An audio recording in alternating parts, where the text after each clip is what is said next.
সকাল বন্ধুরা, তোমরা সবাই কেমন আছো? আশা করি সবাই ভালো আছো, আমিও ভালো আছি। আজকে আবার নতুন একটা ব্লগ নিয়ে চলে আসলাম তোমাদের কাছে। এই যে আমার এখানে আমার চা হয়ে গিয়েছে, মর্নিংয়ের ব্রেকফাস্ট বানাবো এখন। এখানে দেখছো আমি শাক বানাচ্ছি,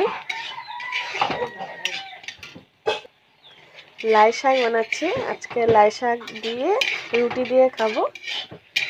কালকের ব্লগটা অবশ্য তোমরা দেখেছিলে যে আমি আলু ভাজা দিয়ে আমি রুটি খেয়েছিলাম। আজকে আবার লাই শাক দিয়ে আমি রুটি খাবো। সকালের এটা খাওয়া আমি বানিয়ে তারপরে তোমাদেরকে দেখাবো। হ্যাঁ, লাইনে থাকো, আমার পাশে থাকো। এটা হয়েছে আমাদের বাড়িরই লাই শাক। তাই সকালে হাজবেন্ড উঠিয়ে দিয়েছে, ওই কেটে উঠে ধুয়ে সব রেডি করে দিয়েছে। কারণ টাইম থাকে না না সকাল দিকে, এটার জন্য সমস্ত কাজও শেষ করে এসে এই যে এখন আমি শাক বানাচ্ছি। এই যে আমার আটা মাখা হয়ে গিয়েছে, আটার গুলাগুলিও সব রেডি করে নিয়েছি।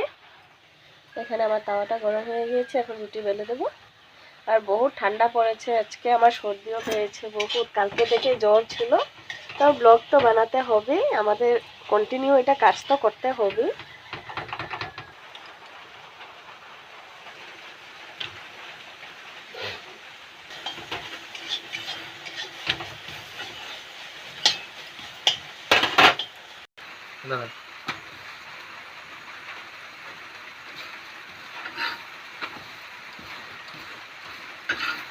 আজকে আমি আবার তেল রুটি বানাচ্ছি, কারণ সবসময় শুকনো রুটি খেতে ভালো লাগে না। আমি অবশ্যই আমরা শুকনো রুটি ভালোবাসি না। এই যে আবার রুটি হয়ে গিয়েছে, দেখো।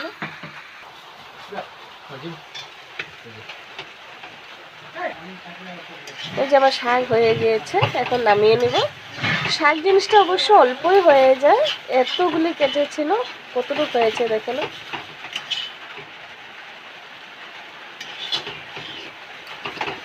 কিন্তু খেতে তো ভালো লাগে। তোমরা অবশ্য রুটির সঙ্গে শাক একদিন বানিয়ে খেয়ে দেখবে, বহুত ভালো লাগে।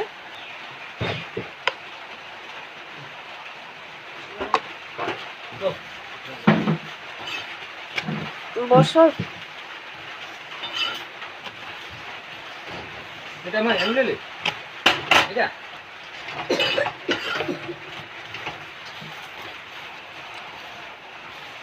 রুটিগুলি ঠিক হচ্ছে তো, দেখে না তো বন্ধুরা।